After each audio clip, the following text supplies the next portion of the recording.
සුබ දවසක්. ඔන්න ඉතින් අදත් ඔයාලා හැමෝම ජානකීස් කිචන් මගේ YouTube channel එකට බොහොම ආදරෙන් පිළිගන්නවා. ඉතින් මම අද ඔයාලට අරගෙන ආවේ වෙනස්ම විදිහකට කුරක්කම් පිට්ටු හදාගන්න හැටි.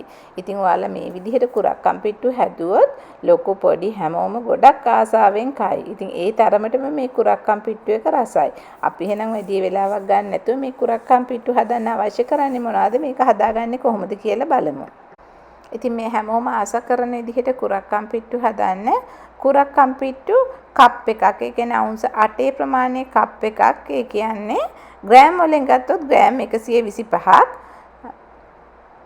හකුරු මේස හැඳි 3ක් 4ක් වගේ ග්‍රේඩ් කරලා අරගත්ත ලුණු තේ හැඳි කාලක්, කාඩමම් පවුඩර්, එහෙම නැත්නම් එනසාල් කුඩු, කතමුංගු කුඩු කියලා කියන්නත් පුළුවන්, තේ හැඳි කාලක්, මෙල්ටඩ් බටර් මේස හැඳි 2ක්, ෆ්‍රෙෂ්ලි ග්‍රේඩ් කරපු පොල් කප් එකක්, අවුන්ස් 8ක ප්‍රමාණයක්, ඒ කියන්නේ ග්‍රෑම් වලින් ගත්තොත් ග්‍රෑම් 85ක වගේ ප්‍රමාණයක්.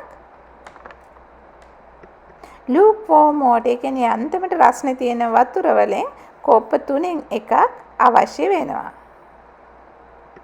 කුරක්කම් පිටි ටිකට ලුණු දාලා ඉවරලා හොඳින් කලවම් කරනවා.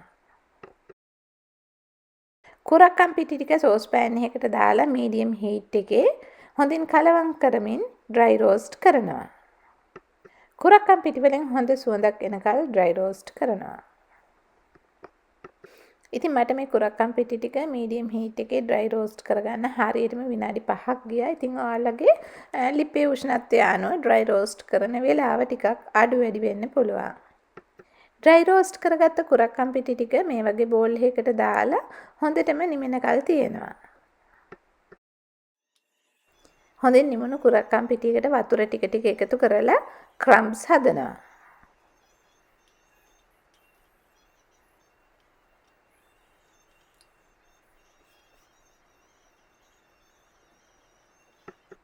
ඉතින් මෙන්න මේ වගේ තද කරනකොට යන්තමට කැටයක් හිටින වගේ පදමට එනකල් වතුර ටික ටික කලවම් කරලා ක්‍රම්ස් හදනවා. ඊළඟට මේ ක්‍රම්ස් ටික පිට්ටු බම්බුවට පුරවනවා. ඉතින් පිට්ටු බම්බුවක් නැති කෙනෙකුට ස්ටීමර් එකට උඩින් රෙද්දක් දාලා ඒ රෙද්දට මේ ක්‍රම්ස් ටික දාලා වහලා ඉවර වෙලා ස්ටීම් කරගන්න පුළුවන්.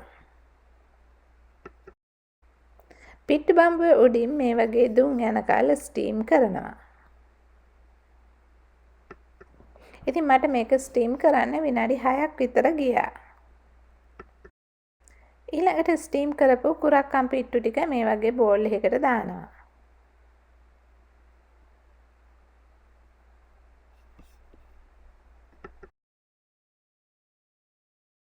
ගෑරුප්පුවකින් හරි විස්ක් එකකින් හරි පිට්ටුව මේ වගේ කුඩු කර ගන්නවා.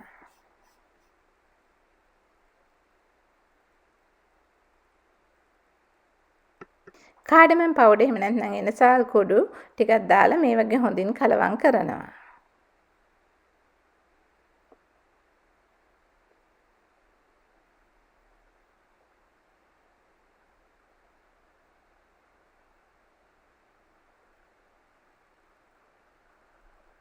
ඊළඟට පොල් ටිකෙන් මේස හැඳි 2ක වගේ ප්‍රමාණයක් ඉතුරු කරගෙන අනිත් පොල් ටික දානවා. පොල් ටික දාලා හොඳින් කලවම් කරනවා.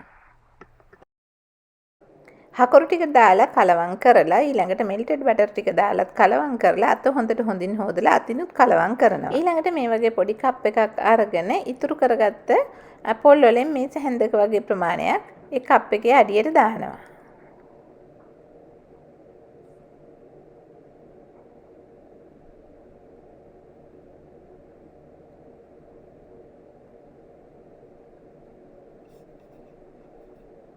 පිට්ටු මිශ්‍රණයෙන් කප් එක පුරවනවා. පිට්ටු මිශ්‍රණය කප් එකට පුරවලා අතින් හොඳට තද කරනවා. කප් එකේ තද කරපු පිට්ටුව මේ වගේ පිඟානකට දානවා. ඉතින් ඔයාලත් මේ වගේ කුරක්කම් පිට්ටු ටිකක් try කරලා බලන්නකෝ. ගෙදර හැමෝම ගොඩාක් කැමති වෙයි. ඉතින් ඔයාලා මේ විදිහට කුරක්කම් පිට්ටු හැදුවොත් දිගටම මේ විදිහටම කුරක්කම් පිට්ටු හදයි. ඒ තරමටම මේ කුරක්කම් පිට්ටු රසයි. ඉතින් මගේ මේ කුරක්කම් පිට්ටු වීඩියෝ එකත් එක්කලා දිගටම රැඳී හිටිය ඔයාලා හැමෝටම බොහොම ස්තුතියි. මම හිතනවා ඔයාලා මගේ මේ වීඩියෝ එකට ගොඩක් කැමති ඇති කියලා. ඉතින් එහෙමනම් මේ වීඩියෝ එකට ලයික් එකක් දීලා ඔයාලගේ වටිනා කමෙන්ට් එකකුත් පහතින් සඳහන් කරලා ජානකීස් කිචන් එක සබ්ස්ක්‍රයිබ් කරලා නැත්නම් සබ්ස්ක්‍රයිබ් කරලා ඒ ළඟින්ම තියෙන පුංචි බෙල් අයිකන් එකත් ක්ලික් කරොත් ඔයාලට මගේ මේ වගේ අලුත්ම වීඩියෝ බලා ගන්නත් පුළුවන්. අපි ආයෙත් මේ වගේ අලුත්ම වීඩියෝ එකකින් හම්බ වෙමු. ඔයාලා හැමෝටම සුබ දවසක්.